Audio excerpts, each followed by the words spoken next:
नमस्कार, माझं नाव ललिता नंदू कराड, गाव पाटोळे, तालुका सिन्नर, जिल्हा नाशिक। मी एक शेतकरी कुटुंबातील महिला आहे। मला शेती हा व्यवसाय माझा आवडतीचा आहे। मी पहिल्यापासून शेतीमध्ये सेंद्रिय पद्धतीने शेती करायचा खूप प्रयत्न करत होते, पण सेंद्रिय पद्धतीची शेती करण्यासाठी मला सेंद्रिय औषधाची खूप गरज होती। त्यामुळे मी सर्वप्रथम सेंद्रिय औषधामध्ये औषध तयार करण्यासाठी पहिलं पाऊल उचललं।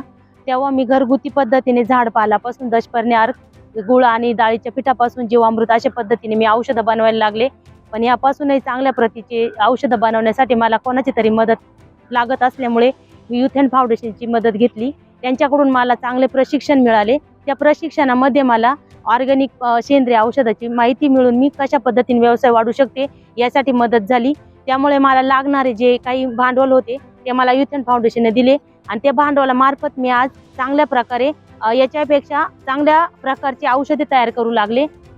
सर्वप्रथम रासायनिक पदार्थांनी जगामध्ये खूप भयानक असे आजार वाढत आहे। शेतकऱ्यापर्यंत आपण सेंद्रिय व्यवसाय कसा करायचा हा मी औषधामार्फत मी पसरवलेला आहे। माझ्या रासायनिक खतांचा जो वापर आहे मी सर्वप्रथम माझ्या शेतीवर केला। त्यामुळे माझ्या जी मालाची जी उंची आहे ती माझ्या तारीच्या वरती गेलेली सध्या, आणि फुलांचा फळांचा पण प्रादुर्भाव जास्त झालेला आहे। आणि हा जो झाडांचा जो माझ्या सेंद्रिय पद्धतीचा जो फायदा झाला यापासून मी माझं कुटुंब सुरक्षित पण ठेवू शकते आणि रोगापासून वाचू पण शकते। हा माझ्या सेंद्रिय औषधांचा रिझल्ट आहे।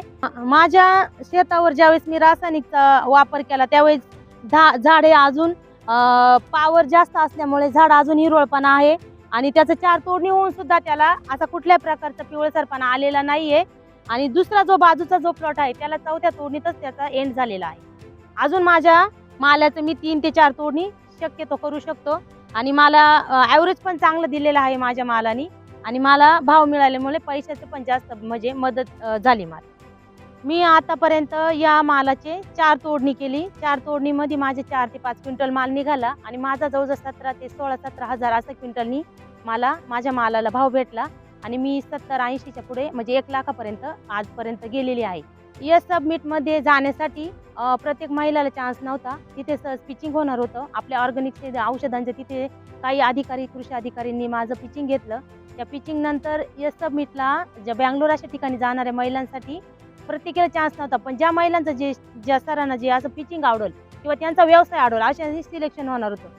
त्यावेळेस माझं पिचिंग झालं, पण मग असे माझ्यापेक्षा मोठे मोठे व्यवसायवाले महिला तिथं आलेल्या होत्या आणि मी काही साधारण शेतकरी महिला असल्यानं माझं सिलेक्शन होणार मी गृहीत धरलं आणि मी आशा सोडून दिली होती। पण ज्यावेळेस मला कळालं की ललिता तुझं नाव आलेलं आहे, तुझं तिथं निवड झालेली आहे, त्यावेळेस माझा आनंद गगनात मावेनासा झाला आणि मला ते प्रमाणपत्र देण्यात गेलं आणि माझे बँगलोर येथे जाण्याची सिलेक्शन झालं। तिथं गेल्यावर बँगलोर येथे गेल्यावर तिथंही पिचिंग होतं आणि तिथं वैयक्तिक होतं। तिथं आता पर्सनली एकच महिलेचं पिचिंग घेणार होतं। तेव्हा माझी थोडी घाबरट झाली, बा आपण एवढ्या ठिकाणी आलो नाही होईल का आपल्याला शक्य।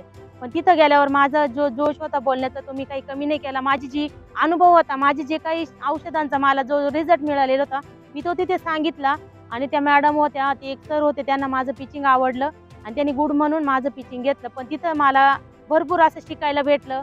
अशा ठिकाणी न जाणाऱ्या ठिकाणी मी गेले, वातावरण बघितलं, तिथला व्यवसाय महिलांचा काय अनुभव आला आणि आपण याच्या व्यतिरिक्त अजूनही काय व्यवसाय करू शकतो याला जोड, तर तो माझ्या लक्षात येऊन मी माझ्या व्यवसायाला चालना दिली।